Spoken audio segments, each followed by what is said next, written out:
चलिए, hello everyone, good evening. रागनी बोल रहे हैं, good evening sir. Pallavi, good evening. चलो, काफ़ी दिनों बाद हम लोग मिल रहे हैं। चलिए, तो अब धाएं धाएं पढ़ते हैं। आज हम लोग का नया टॉपिक रिलेशन है। जैसे हमारे और आपके बीच रिलेशन है टीचर और स्टूडेंट का, तो वैसे ही मैथमेटिक्स में इस रिलेशन का क्या काम है आज समझते हैं, सीखते हैं। ठीक। और ये सब जो चैप्टर है ना, कंप्यूटर के बहुत काम आता है। ठीक है। तो अगर आप जैसे कि बीटेक कर रहे हो, गुड इवनिंग काजल। तो अगर आप कंप्यूटर साइंस से बीटेक करते हो तो इन सब चैप्टर्स को आपको वहाँ भी पढ़ना पड़ेगा। और ये जो है ना, डिस्क्रीट मैथमेटिक्स का पार्ट होता है। सेट थ्योरी हो गया, रिलेशन हो गया, ठीक। फंक्शन तो पूरे मैथमेटिक्स के लिए जरूरी है। तो आज हम लोग चलते हैं, स्टार्ट करते हैं इस जगह से। और लॉग आप लोग कर चुके होंगे, उसमें मैक्स ये अंकों की संख्या निकालने वाले पर आपको प्रश्न नहीं भेजा था मैंने। ठीक है, तो प्रश्न आज भेज देंगे, तो उसको कर लेना। आज हम लोग रिलेशन को देखते हैं। अब रिलेशन में देखो तो आपको क्या क्या टॉपिक्स पढ़ना है। अच्छा, ये लाल कैसे हो गया पीला के बदले? ठीक है, तो टॉपिक में सबसे पहले हम लोग जानेंगे आपको किसको, क्रमित युग्म को। ठीक। इससे हम लोगों की ऑलरेडी मुक्कालात हो चुकी है। पढ़ा करते थे ना, निर्देशांक ज्यामिति में कोई एक बिंदु लिखते थे तो उसको हम लोग क्या कहते थे, ए कॉमा बी या फिर एक्स कॉमा वाई। तो उस समय तो आप इसको केवल एक नाम नियामक के नाम से जाना करते थे, या निर्देशांक कहते थे किसी बिंदु का। इसी को हम लोग एक्चुअल नाम क्या देते हैं, क्रमित युग्म। ओके। दूसरा, फिर हम लोग इसमें जानेंगे समुच्चयों का गुणन, कि दो समुच्चय को आपस में गुना कैसे करें, क्योंकि इसी गुना पर आपको जो आधारित है वो आपका कौन है, रिलेशन है। फिर समुच्चयों के गुना का निरूपण सीखेंगे, कि कैसे समुच्चयों के गुना को हम लोग अलग अलग प्रकार से व्यक्त कर सकते हैं, निरूपित कर सकते हैं, लिख सकते हैं। इन बातों को जानेंगे। फिर उसके बाद आएगा संबंध।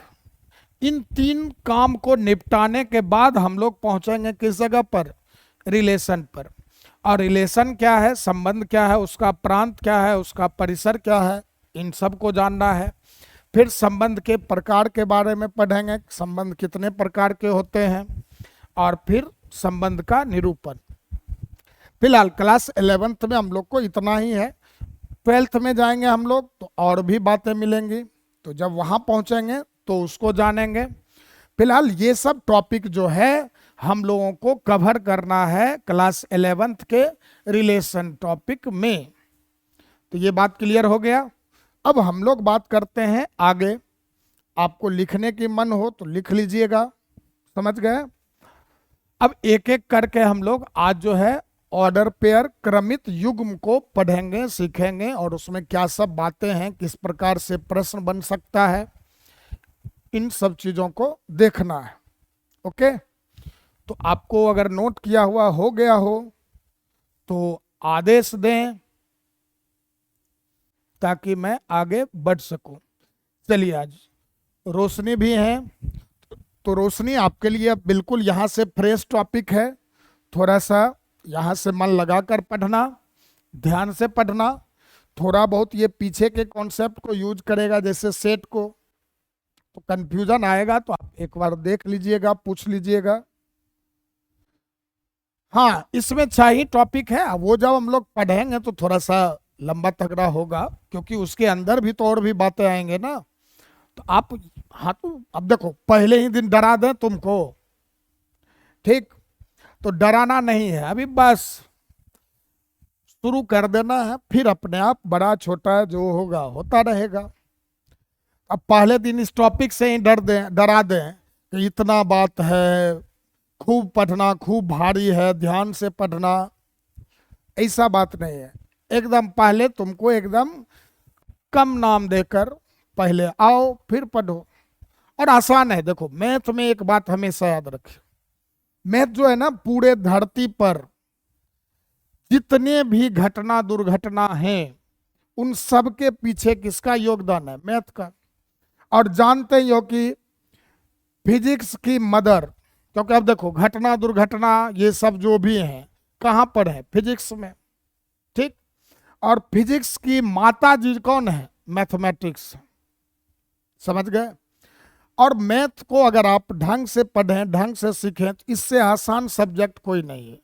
हाँ, बस आपको क्या करना होता है कि बच्चे या हम लोग जो हैं ये गलती क्या करते हैं कि अपने आप का क्रमिक विकास जो होता है, अब एक कोई मान लो कि बच्चा जन्म लिया 1 साल का है, 1.5 साल का, उसको अगर तुम एक ही बार कहो कि 100 मीटर के स्प्लिंट में भाग लो, स्प्लिंट रेस समझते हो ना, लोग देखते हो कि दौड़ते हुए जाता है, आगे में कुछ वहां पर बाधा रहता है, उसको पार करके उछलता है, पार करता है, फिर दौड़ता है। तो अब एक 1.5 साल के बच्चों को स्प्लिंट रेस में आप पार्टिसिपेट करवा दें, क्या हाल होगा। तो वही है, अगर क्रम से चलो, क्रमिक विकास से पढ़िए आप, तो आपके लिए मैथ आसान है, बस डराना नहीं है। 6 ही टॉपिक है, इसके बारे में हम लोग विस्तार से एक एक करके समझते हैं। सबसे पहला आ गया आपका क्रमित युग्म, ठीक, ऑर्डर्ड पेयर्स। तो जैसा आपको बताया क्लास 11th में, क्लास 9th में, 10th में हम लोग निर्देशांक ज्यामिति पढ़ा करते थे। तो निर्देशांक ज्यामिति में आप जब अक्ष पर आते थे, तो यहां मान लो कोई बिंदु है, तो इस बिंदु को आप कैसे निरूपित करते थे, x, y लिखकर, या इसी x, y को आप चाहो तो a, b भी लिख सकते हैं। तो उसके लिए कोई विवाद नहीं करना है, क्या लिखें, दोनों नाम से आप लिख सकते हो। तो ये जो बिंदु था, तो उस समय हम लोग कहते थे कि सर ये इस बिंदु का निर्देशांक है या नियामक है। इसी को जब हम लोग आगे बढ़ते हैं तो नाम क्या दिया गया है, क्रमित युग्म। अब इसमें क्या होता है कि दो आपके पास संख्याएं होंगे, मान लो एक पहले संख्या को a नाम दे दिए, दूसरे को क्या नाम दे दिए, b। अब इन दोनों संख्याओं का वैसा युग्म, अब क्रमित युग्म नाम है, युग्म मतलब पेयर, मतलब एक साथ जहां पर दो हो, तो a और b दो संख्या एक साथ आ गया। तो ऐसा युग्म जिसमें हमेशा a के बाद हम लोग किसको लिखते हैं, b को, तो वही आपका क्या कहलाता है, क्रमित युग्म कहलाता है। तो यही है परिभाषा, पढ़ देते हैं एक बार तुम लोग भी। तो दो संख्याओं a तथा b का वैसा युग्म जिसमें हमेशा a के बाद कौन आता है, b आता है, क्या कहलाता है, तो क्रमित युग्म कहलाता है, ठीक। अब किसी भी क्रमित युग्म को हम लोग a, b द्वारा सूचित करते हैं। बहुत जगह आप x, y भी लिखा हुआ देख सकते हैं, तो नाम में कुछ नहीं रखा है, ऐसा गालिब का कहना था, ठीक। तो आप a, b लिखिए या फिर x, y लिखिए, दोनों का मतलब सेम ही है, नाम आप जो दे दो। तो ये बात क्लियर हो गया। अब देखिए किसी भी क्रमित युग्म a, b में जब भी हम लोग देखते हैं कि दो क्रमित युग्म है, तो उन क्रमित युग्मों में a को हम लोग क्या कहते हैं, तो a को कहा गया है प्रथम अवयव, या फिर आप उसको प्रथम घटक भी बोलते हैं, या उसका एक नाम आप प्रथम प्रविष्टि भी रख सकते हैं, ठीक। तो तीनों नाम याद रखना है, क्योंकि पूछने वाला आपको इन तीनों में से किसी का भी इस्तेमाल कर सकता है। तो कहा गया किसी क्रमित युग्म a, b में a को हम लोग प्रथम अवयव या प्रथम घटक या क्या कहते हैं, प्रथम प्रविष्टि कहते हैं। अब इसी को अंग्रेजी में एलिमेंट, कंपोनेंट या फिर इंट्री, ठीक, जो नाम दे दो, फर्स्ट एलिमेंट या फर्स्ट इंट्री या फिर फर्स्ट कंपोनेंट, ओके। और जो दूसरा आपका बी है, तो बी को हम लोग द्वितीय अवयव या द्वितीय घटक या क्या कहते हैं, द्वितीय प्रविष्टि कहते हैं। ऑर्डर्ड पेयर फिर से समझाइए, ओके। देखो ऑर्डर्ड पेयर में आप बस ये याद रखो कि दो संख्या होंगे आपके पास a और b। अब इन दोनों संख्याओं में हमेशा a किसको मानते हैं, तो जो पहले लिखा है, ठीक, और b क्या कहेंगे, जो बाद में लिखा है। तो a के बाद जिसमें b आए और दो संख्या आपके पास हमेशा रहे, तो वही क्या कहलाता है, ऑर्डर्ड पेयर। तो बस यही है, दो संख्या a तथा b का युग्म, युग्म मतलब दोनों एक साथ होगा, ये नहीं केवल a को लिख रहे हैं या केवल b को लिख रहे हैं। तो दोनों लिखा है, तो जिसमें ए के बाद, अब चूंकि क्रम कुछ ना कुछ होना चाहिए कि ए के बाद बी आ रहा है या बी के बाद ए आ रहा है, तो यहां कहा कि ए के बाद बी आए तो ए कॉमा बी, बस यही आपका क्या है, क्रमित युग्म है, इसमें कुछ विशेष नहीं। जैसे अब देखो, मान लो हम लोग लिख लिए 2,3, अब 2,3 है तो इसमें हम क्या देखेंगे, पहले किसको लिखा गया है, 2 को, फिर किसको लिख रहे हैं, 3 को, तो दो संख्याओं को एक साथ लिखे, और जिसमें क्या देखे कि 2 के बाद हमेशा क्या आए, 3 आए। ठीक, ऐसे मान लो लिख दिए हम लोग 3,2, इसमें क्या देख रहे हैं, अब दो संख्याएं अपने पास, एक 3 है और एक 2 है, तो इसमें आप देख क्या रहे हो कि सर 3 के बाद कौन आ रहा है, 2, तो यही कहलाता है आपको क्रमित युग्म। तो यहां क्रम से, युग्म से तो अर्थ समझ में आ गया ना। देखो नाम को अगर देखें तो क्रमित युग्म यही है, और युग्म का तो मतलब समझ गए, दो संख्या, युग्म मतलब दो चीज, क्रमित मतलब क्रम से लिखा हुआ, कि दोनों जो संख्या होंगे वो एक क्रम से लिखे होंगे। अब क्रम का मतलब ये नहीं समझना गिनती के अकॉर्डिंग, ठीक, 2 3 4 1 2 3 4 5 ऐसे चलेंगे, क्रम से वो तात्पर्य नहीं है। क्रम से यहाँ क्या तात्पर्य है कि जब आप ए बी लिख रहे हो तो जो पहले है लिखा हुआ जो भी संख्या रहे उसके बाद दूसरे संख्या को लिखते हैं, ये है क्रम से तात्पर्य। ठीक, अब ये नहीं कि अगर पहले 2 है तो हमेशा बाद में क्या होना चाहिए, 3 होना चाहिए, ये कोई जरूरी नहीं है। 2 के बाद आप -1 भी लिख सकते हो। ठीक, समझ गए ना। तो यहां क्रम से तात्पर्य कभी भी ये नहीं लेना है कि एक अल्फाबेटिकल ऑर्डर या फिर मान लो न्यूमेरिकल ऑर्डर, ऐसा कभी नहीं सोचना है। बस यही कहा कि ए के बाद कौन आता है, बी आता है। ठीक, बस वही क्रमित युग्म कहलाता है, विशेष झंझट में नहीं पड़ो। अब देखो, तो ये क्लियर हो गया, तो ये सब बातें समझ में आ गई आपको कि किसी भी क्रमित युग्म में हम लोग प्रथम जो ए है उसको क्या बोलेंगे, प्रथम अवयव या प्रथम घटक या प्रथम प्रविष्टि, और बी को क्या कहेंगे, द्वितीय अवयव या द्वितीय घटक या फिर द्वितीय प्रविष्टि। उसी को अंग्रेजी में एलिमेंट, इंट्री और कंपोनेंट के नाम से जानते हैं। ओके, अब आइए इसमें अगला टॉपिक क्या है, तो क्रमित युग्मों की समानता। ठीक, इक्वलिटी ऑफ ऑर्डर्ड पेयर्स, कि कोई भी दो क्रमित युग्म हैं वो कब समान होंगे, कब बराबर होंगे, तो इसकी बात करेंगे अब हम लोग। तो समान होने के लिए जैसे देखो, अब याद करिए जरा, बिंदु लिखते थे 2 और 3, और एक बिंदु लिखा करते थे हम लोग 3,2। क्या ये दोनों बिंदु सेम है?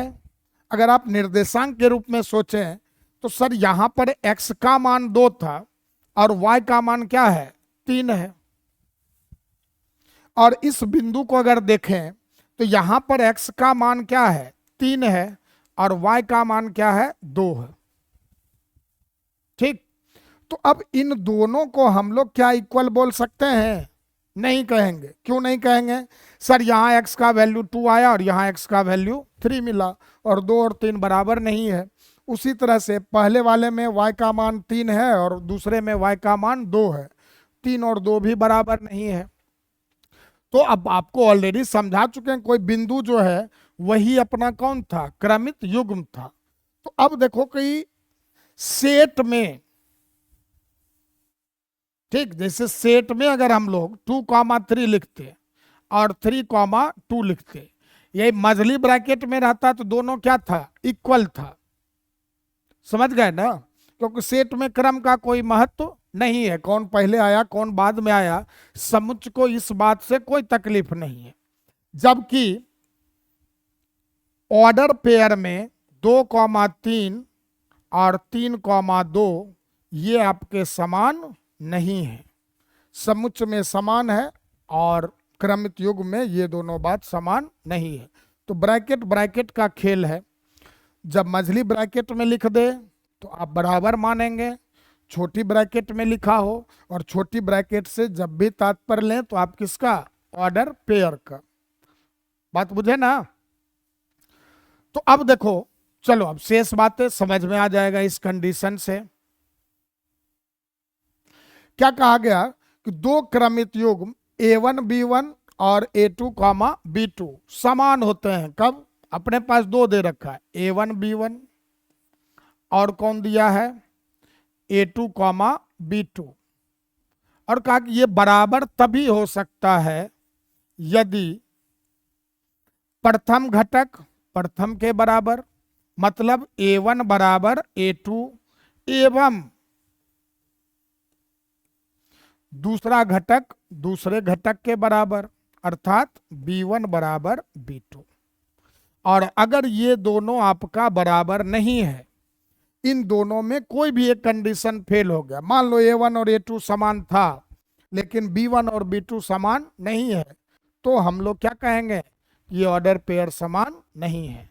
तो दो ऑर्डर पेयर को समान होने के लिए क्या जरूरी है, तो उनका प्रथम घटक प्रथम घटक के बराबर हो, दूसरा घटक दूसरे घटक के बराबर हो। ठीक, बात समझ गए? और यही रीजन है, चलो इसका लिखा हो गया, साथ साथ लिखते चलना। तो यही कहा कि दो क्रमित युग्म A1 कॉमा B1 तथा A2 कॉमा B2 समान होते हैं यदि A1 बराबर A2 तथा B1 बराबर क्या हो, B2 हो। ठीक, अब तुम लोग जरा जवाब देना।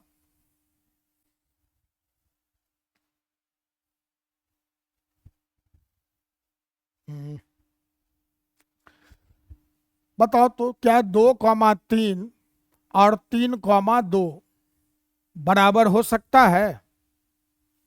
जल्दी जवाब दो। 2,3 और 3,2 क्या समान हो सकते हैं? जल्दी से यस और नो। नथिंग, नथिंग मतलब तो कुछ नहीं होता है, नो कहो। बिल्कुल समान नहीं होंगे। क्यों नहीं? सर इसका प्रथम घटक 2 है और इसका प्रथम घटक 3 है, और 2 और 3 समान नहीं है। उसी तरह से 4 कॉमा -5 और -5,4, क्या ये दोनों समान होंगे? बिल्कुल नहीं होंगे सर। क्यों नहीं होगा? तो सर यहाँ प्रथम घटक क्या है, 4 है, और यहाँ पर प्रथम घटक -5 है, और 4 और -5 इस जन्म में तो हम लोग अभी तक नहीं पढ़े हैं कि समान होगा, अगले जन्म की बात नहीं पता। ठीक ना? तो ये बात क्लियर हो गया कि दो क्रमित युग्मों को समान होने के लिए क्या जरूरी है, कि प्रथम घटक प्रथम के बराबर हो, दूसरा घटक दूसरे के बराबर हो। अब देखो इसमें क्वेश्चन कैसे मिलेगा। तो अब हम लोगों को क्वेश्चन कुछ इस प्रकार से आएगा, कहा देगा कि x तथा y का मान निकालें।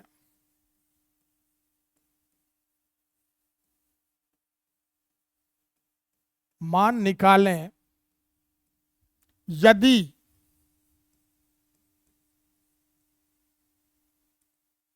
(2,-3 बराबर x, y हो। एकदम अभी एकदम बच्चा वाला क्वेश्चन से शुरू कर रहे हैं, फिर आगे बढ़े हो।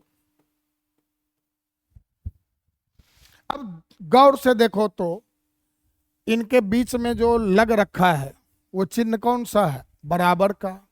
मतलब क्या हुआ कि ये दोनों ऑर्डर पेयर क्या हैं, समान हैं।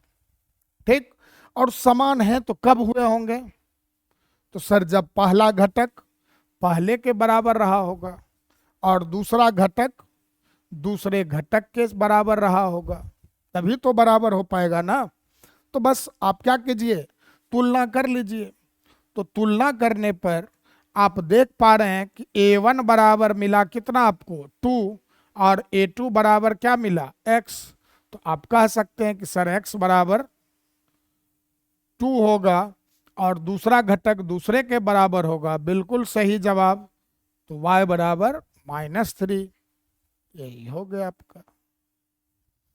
पूछा था x और y का मान, बना लिया हम लोग x और y का मान। समझ गए ना? तो बस यही, इस पर आधारित कुछ प्रश्न होते हैं इस प्रकार के। तो चलिए अगले में आइए, जरा बनाइए। कह रहा है कि ए तथा बी का मान ज्ञात करें जब ए प्लस 3 कॉमा बी माइनस 2 बराबर क्या हो 5 कॉमा 1। चलो अटेम्प्ट करो एक बार। मैं यहीं हूं, कहीं नहीं जाएंगे हम, बस जल्दी से आप लोग निपटाइए इसको।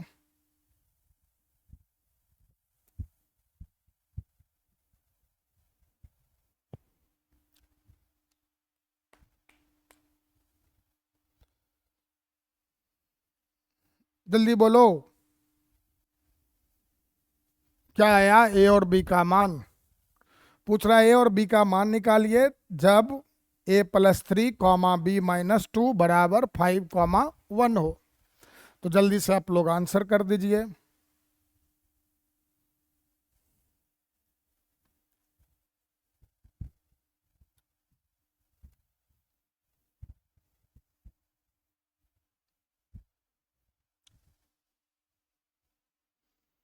ए बराबर 2 है और बी बराबर 3 है, बिल्कुल सही है काजल, ठीक है, वेरी गुड। चलिए और कोई दूसरे लोग?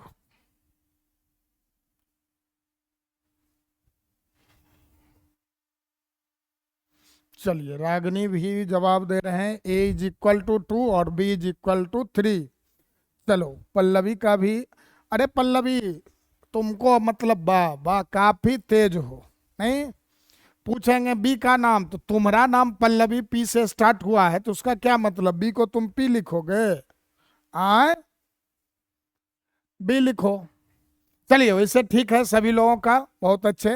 रोशनी, आपका जवाब नहीं आया, आपसे नहीं हुआ क्या? चलिए एक बार देख लेंगे। तो यहाँ देखो ऑलरेडी आपको समान का रखा है, अब ये नहीं सोचना है कब होगा, या ऑलरेडी दे रखा है, ठीक है। तो अब बराबर दे रखा है, बिल्कुल। चलिए आपका भी ठीक है, तो ये समान होगा। तो आप लोग लिखिए, जब भी बनाइए तो प्रश्न लिखने का तरीका, तो पहले आप क्या लिखेंगे? तुलना करने पर। तो तुलना करते हैं तो क्या बना? एक ए प्लस 3 बराबर 5, और दूसरा क्या बना?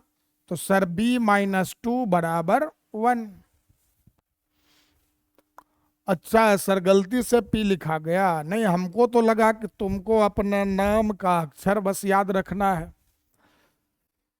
ठीक, अब ए प्लस 3 बराबर 5 है, तो बोल दो ए बराबर का लिखेंगे?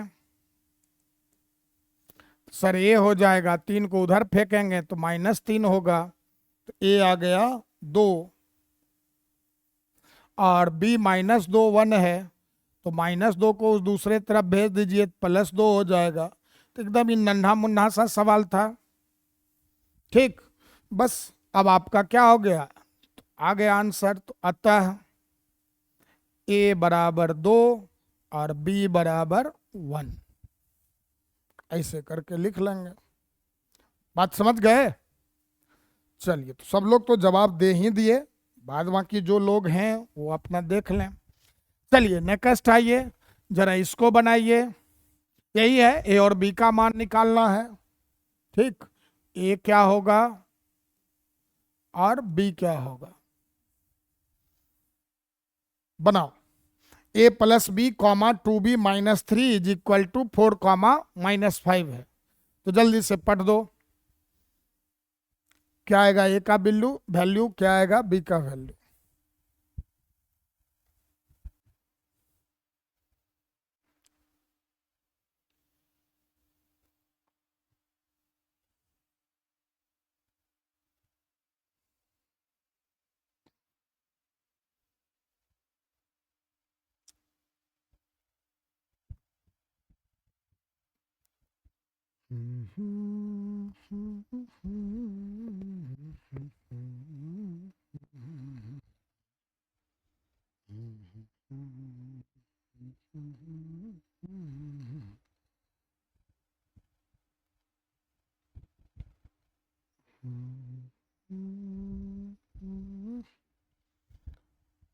जल्दी से जवाब दो। इतना टाइम लगाएंगे आप लोग? समय बहुत कीमती है। अरे ये सब सिंपल सा इक्वेशन है, फटाफट निपटाओ। चलो तो देखते हैं। अच्छा, ए बराबर 5, चलो, और बी बराबर -1। अरे पल्लवी, ए बराबर -4b कैसे आ गया तुमको? बिल्कुल रागनी का ठीक है, काजल का भी सही है। पल्लवी, अब तुम लिखने में मिस्टेक की हो कि क्या की हो? ए बराबर 5 होगा और बी बराबर -1 होगा। तो चलो देख लेते हैं एक बार। तो तुलना करें तो क्या मिलना है? सर पहला जो कंडीशन बनेगा वो होगा ए प्लस बी बराबर 4, और दूसरा जो वैल्यू मिलेगा वह होगा अपना 2b-3 बराबर -5। ठीक, अब बताओ, सॉल्व नहीं होगा? तो पहले इसको करें, किसको? पहले इसको सॉल्व करना है। ठीक, तो यहां से b मिल जाएगा और b को उठा के यहां पटक देंगे तो फिर a मिल जाएगा। तो बताइए क्या करें? तो सर -3 को उधर भेज देते हैं, तो -5 + 3, तो ये आ गया हम लोगों का 2b बराबर -2। ठाकुर तो गयो, तो b बराबर क्या बचो? -1। ठीक है, अब क्या करिए, आप b का मान रख लीजिए इस जगह पर। तो a प्लस b का वैल्यू -1 बराबर 4। अब -1 को उस तरफ लेकर आओ, तो +4 + 1, तो a = 5। समझ गए? पल्लवी, a बराबर -4b कैसे लाई, जरा हमको भी सिखाओ, मुझे भी सिखाओ कैसे आया a = -4b। चलिए, तो आप लोग समझ गए ना?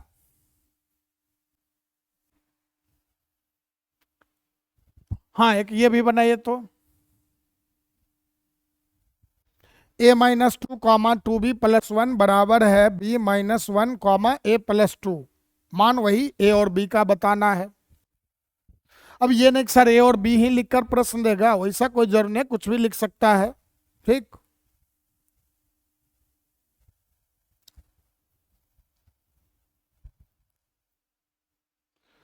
आप पास में रहते हो तो जरूर सिखा देती। अच्छा,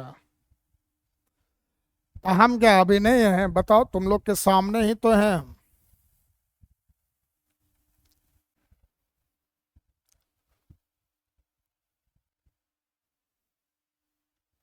तुम हमको देख रहे ही हो, सुन रहे ही हो।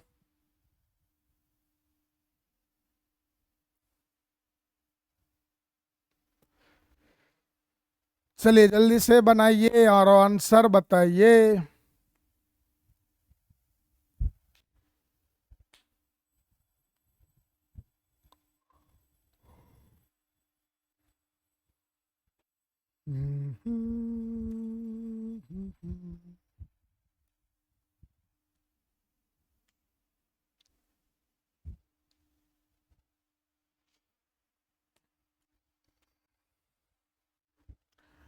इतना टाइम लगाओगे?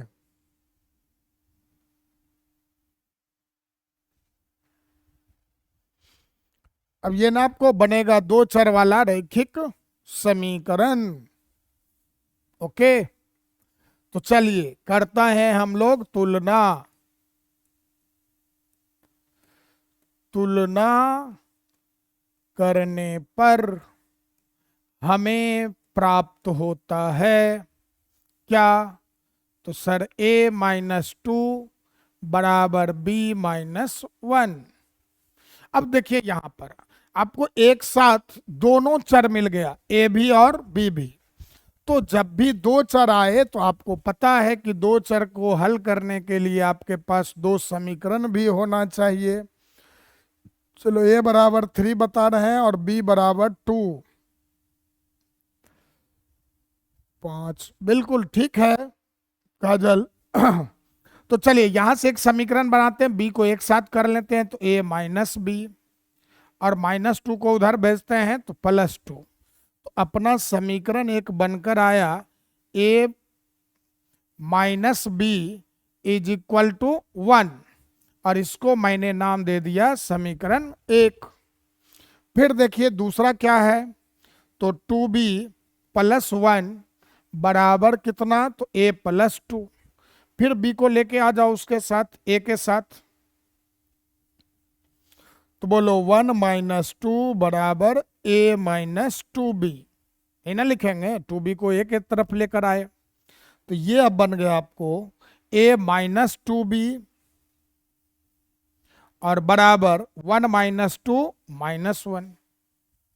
ये हो गया समीकरण 2।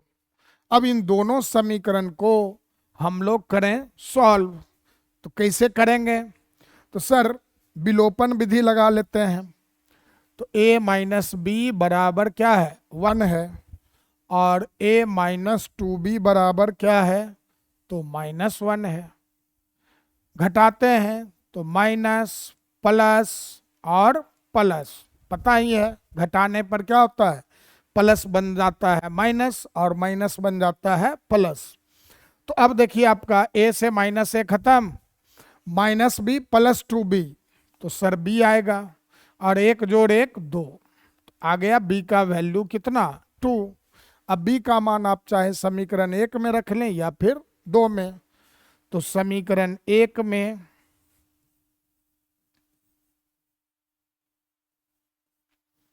b बराबर 2 रखने पर, तो रख दो अब, तो ये रहा a - 2 बराबर 1।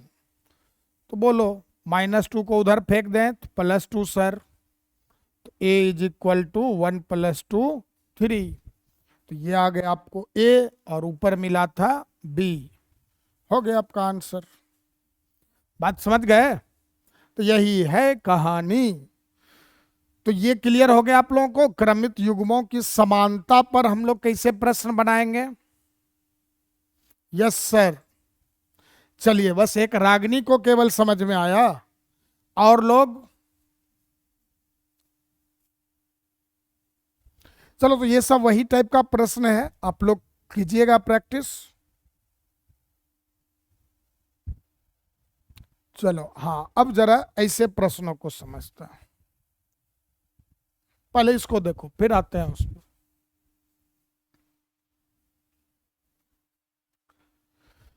यहां देखिए आपको क्या कहा है, यदि a बिलोंग्स टू दे रखा है -1 2 3 4 5, और b बिलोंग्स टू कहा 0 3 6 हो, तो क्रमित युग्मों a b का समुच्चय ज्ञात करें जब a + b बराबर क्या रहे, 5 रहे। बुझ गए बात, आपको a कहां से लेकर आना है, इस समुच्चय से, b कहां से लाना है, इस समुच्चय से, और जो भी a और b रहे वह इस प्रकार हो कि जब उन्हें हम लोग जोड़ते हैं, मतलब a और b करते हैं a + b, तो उनका योगफल कितना होना चाहिए, 5 होना चाहिए। तो ये आपको जवाब देना है। सर अब ऐसे क्वेश्चन को बनाएंगे कैसे, तो बहुत आसान है, आप जरा देख लीजिए एक बार, सीख लीजिए, समझ लीजिए 1-2 क्वेश्चन, फिर बनाइएगा। क्या दिया हुआ है, तो दिया है कि बाती a कहां से आना चाहिए, तो a बिलोंग्स टू -1। थोड़ा सा रोशनी तुम ध्यान देना, क्योंकि तुम्हारे लिए थोड़ा सा समुच्चय अभी नया है, वैसे तुम क्लास पीछे वाला देख रहे हो, आप लोग समुच्चय रोशनी आप पढ़ लीजिएगा एक बार, ठीक ना। तो यहां देखो a बिलोंग्स टू क्या है, तो -1 है, 2 है, 3 है, 4 है, 5 है, ठीक, और b क्या है आपका, तो 0 है, 3 है, 6 है, और आपसे पूछा क्या जा रहा है, तो क्रमित युग्मों का समुच्चय, और समुच्चय जब भी बात करते हैं तो हम लोग समुच्चय को हमेशा किसमें लिखते हैं? मझली ब्रैकेट के अंदर। बुझ गए? समुच्चय को किसमें लिखेंगे? मझली ब्रैकेट के अंदर, ठीक ना? तो अब देखिए क्या होगा। अब आपको ए भी लिखना है और बी भी लिखना है। किस प्रकार से लिखना है कि ए प्लस बी क्या मिले आपको? 5 मिले। मतलब इन दोनों संख्याओं को जब आप जोड़ेंगे तो योगफल क्या बन जाना चाहिए? 5। तो सर अब लिखें कैसे? आप देखिए यहां से स्टार्ट कीजिए। पहला अब यह पकड़ लिए, क्योंकि ए यहां से लेकर आना है और बी यहां से लेकर आना है। ये क्लियर हो गया ना? ए आपको इस समुच्चय से लेकर आना है और बी इस समुच्चय से। अब ए यहां से लो और बी इसके साथ क्या रखो? दोनों का योगफल 5 आए। तो एक एक करके चेक करो। जैसे देखो, -1 लिए, ए का वैल्यू, अब बी का वैल्यू अगर 0 लेते तो -1 + 0 क्या था? सर -1। चाहिए क्या? 5। नहीं होगा, छोड़ दिए। फिर आते 3 के साथ रखते हैं, तो -1 और 3 को जोड़ो तो सर 2 आएगा। चाहिए 5, वो भी नहीं संतुष्ट हो रहा है, छोड़ दिए। -1 के साथ 6 रखे, तो -1 + 6, सर मिल तो गया 5। तो बिल्कुल मिल गया, तो आपको लिख लेना है। तो -1 के साथ कौन रहा? जब ये -1 था तो उस समय बी क्या होगा? 6 होगा। तो इन दोनों को जोड़ने पर 5 मिलेगा। अब देख लिए आप कि -1 को हम इन तीनों से चेक कर चुके हैं कि -1 किसके साथ रह सकता था। तो देखे केवल 6 के साथ, तो -1 का काम खत्म। अब आओ दूसरे अवयव 2 पर। बोलो 2 के साथ किसको रखते? जल्दी से बोलिए। 2 को जब हम लोग ले रहे हैं, ए का मान अगर 2 लेते हैं तो बी का वैल्यू यहां से क्या लेना चाहिए कि उनका योगफल? बिल्कुल सही, रागनी का जवाब है 3। और कोई नहीं रख सकते हैं 3? तो एक करके देखो, 2 को 0 के साथ रखते तो योगफल 2 मिलता, अपने काम का नहीं। 2 और 3 जोड़ते हैं तो 5। बिल्कुल। सर 2 को 6 के साथ रखते तो 2 और 6 को जोड़ कर देखो, 8 आ जाएगा। चाहिए था 5।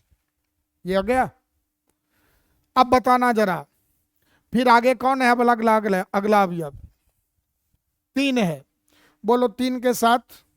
सर कोई नहीं, क्योंकि 3 को 0 के साथ रखते तो 3, 3 को 3 के साथ रखते तो योगफल 6, 3 को 6 के साथ रखते तो योगफल 9।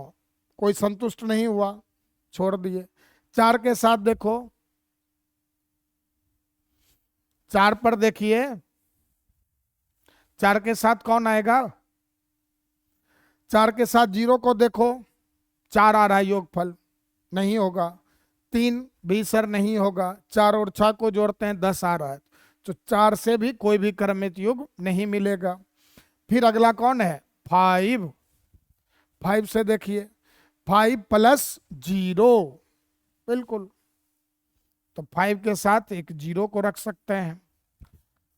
नहीं, 0 5 नहीं लिखेंगे रागनी, ए को पहले लिखना होता है, ठीक ना? यहां देख लीजिए आप, ए बी लिखना है, ठीक ना? तो पहले ए का मान लिखेंगे, उसके बाद बी का मान लिखेंगे।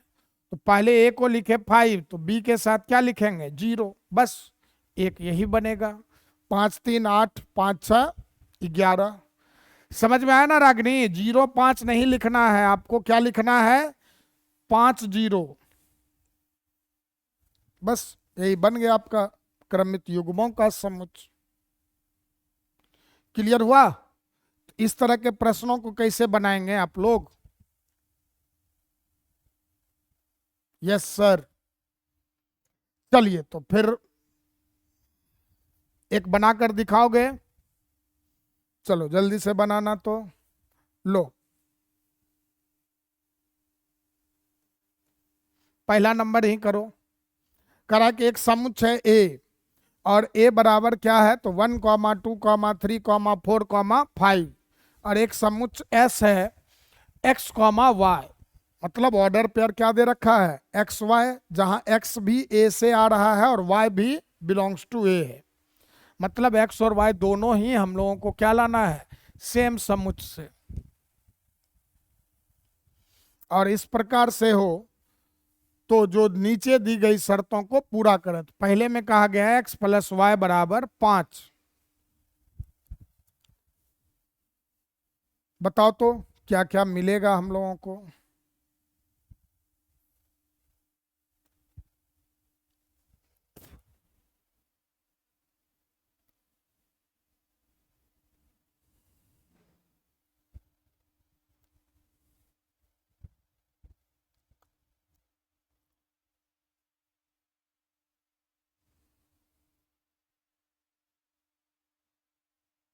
आपको समुच्चय एस बताना है, बस नाम पूछ दिया। पीछे वाले क्वेश्चन में सीधा लिखा था शब्दों में क्रमित युग्मों का समुच्चय निकालिए। अब उसी को क्या कह दिया है, एस एक नाम दे दिया गया। और एस क्या है, तो एक्स कॉमा वाई, मतलब क्रमित युग्म का समुच्चय है जहां एक्स एक का अवयव है और वाई भी एक का अवयव है। चलिए जल्दी से बनाइए तो आप लोग।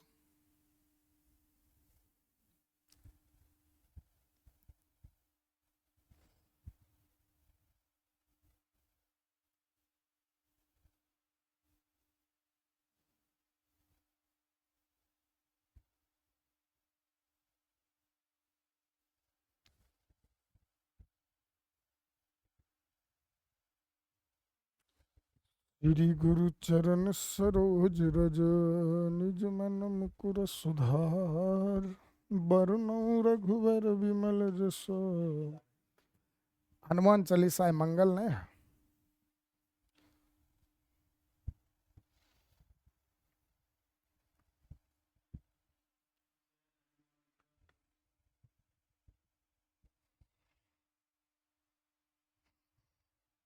आज क्लास में ना था आवाज फंसा हुआ कल, तो बच्चा सब बोला कि सर जी आवाज फंसा हुआ है, क्या हो गया। तो कुछ नहीं बोले, पढ़ाते पढ़ाते एक के बारी घूरे, कहे ओम नमो पार्वते पते हर हर।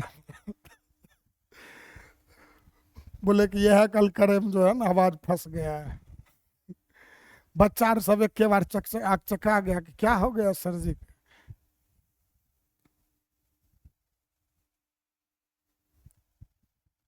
बना जी, चलिए देखिए यहाँ थोड़ा सा प्रश्न को तोड़ते हैं, ठीक ना, ताकि आपके समझ में आसानी से है। एक समुच्चय है और आपको एस एक समुच्चय बताना है जो कि किसका समुच्चय है, तो क्रमित युग्मों का है। ठीक, एस आपको क्या दे रखा है, तो एक्स कॉमा वाई, और आपको पता है कि ए कॉमा बी लिखें या एक्स कॉमा वाई लिखें, दोनों क्रमित युग्म को ही निरूपित करता है। जहां पर x बिलोंग्स टू ए है एंड y बिलोंग्स टू भी क्या है, ए है। अब यहां से ही आपको डिसीजन लेना है, x और y बिल्कुल 1 4 2 3 और भी आएंगे काजल, 4 1 भी होगा, 3 2 भी होगा। ठीक है, चलो देख लेते हैं। अब आपको देखिए तो क्या कहा गया, x बिलोंग्स टू ए। बताना जरा x बिलोंग्स टू ए का क्या मतलब निकलता, कि आपका जो x है ए समुच्चय ए से आएगा। समुच्चय ए कौन, तो सर 1 2 3 4 5। और दूसरा फिर क्या कहा, y बिलोंग्स टू भी ए है। ठीक, तो y बिलोंग्स टू ए अगर है तो यहां हम लोग क्या कह सकते हैं, y बिलोंग्स टू सर ये भी 1 2 3 4 5 होगा, क्योंकि समुच्चय तो दोनों जगह सेम ही लिखाएगा। अब आपको निकालना था क्या, s, और s है क्या, तो x कॉमा वाई का समुच्चय है। ठीक, तो अब कैसे निकालोगे, x पकड़ के लाओ वहां से। तो यहां मान लो x का वैल्यू हम लोग रखे 1। तो अब यहां क्या लें कि आपको जो उनका योगफल है वह कितना मिल जाए, 5 मिल जाए।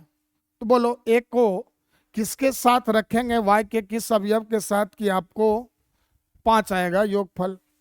तो सर 1 को 1 के साथ रखते हैं तो 2 मिल रहा है, 2 के साथ 3, 3 के साथ 4, तो 1 और 4, तो ये आपका लिखा गया 1 कॉमा 4।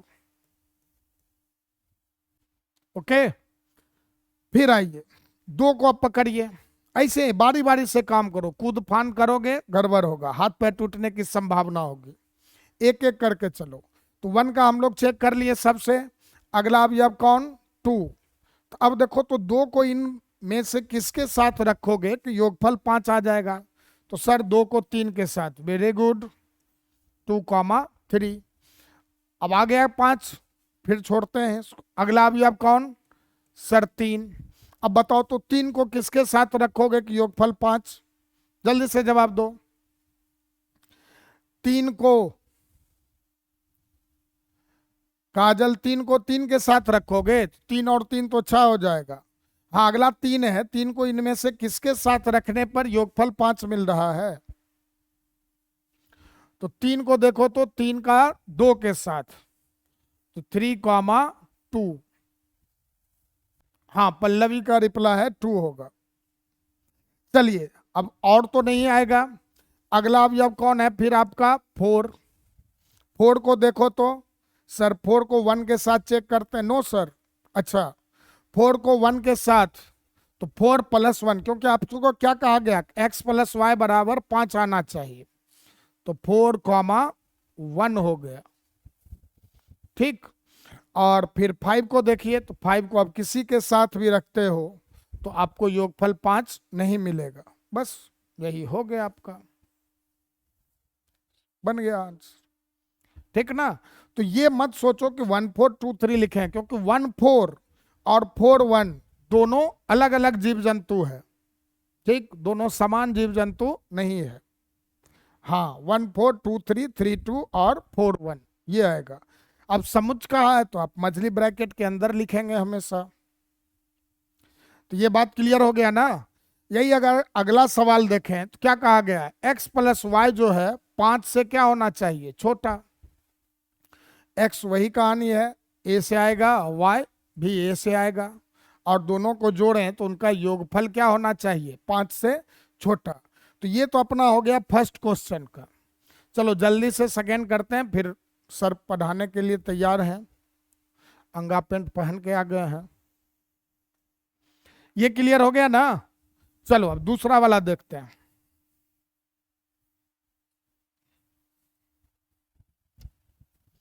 दूसरे वाले क्वेश्चन में आपको क्या कहा गया है? सेकेंड में कंडीशन दिया x + y << 5 होना चाहिए। ठीक, तो चलो s देखो क्या क्या आएगा।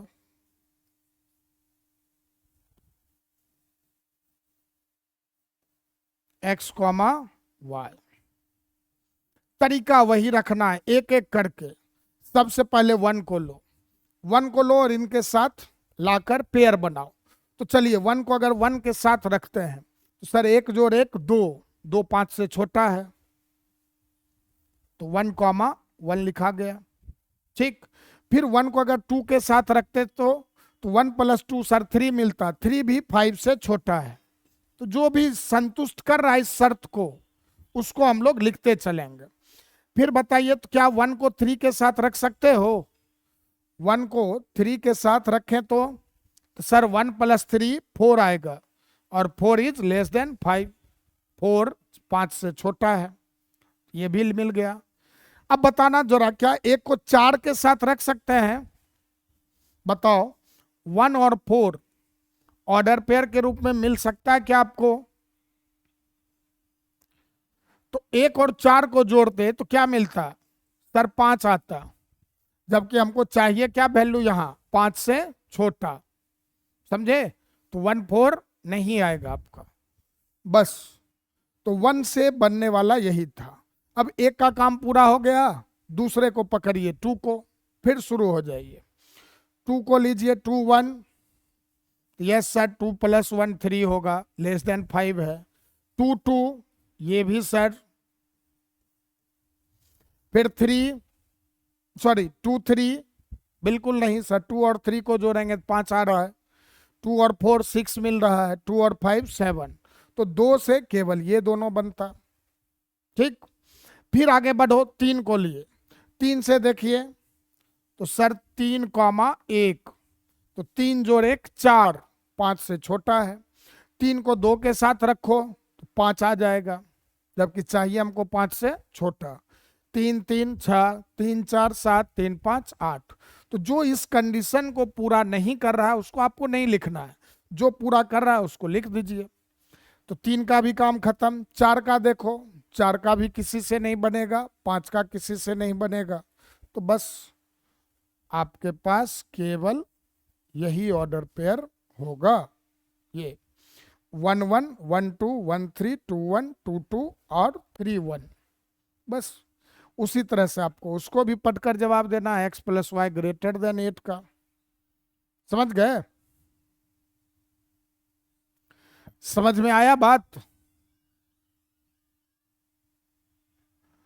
चलिए, समझ में आ गया तो आप लोग इसको देख लेंगे, कर लेंगे, और फिर तब हम लोग बढ़ते हैं कल। ठीक है? अब आप लोग सर पढ़ाने के लिए बेकरार हैं। ठीक, तो आप लोग अब पढ़िए और फिर हम लोग कल मिलते हैं, फिर आगे देखेंगे। ओके।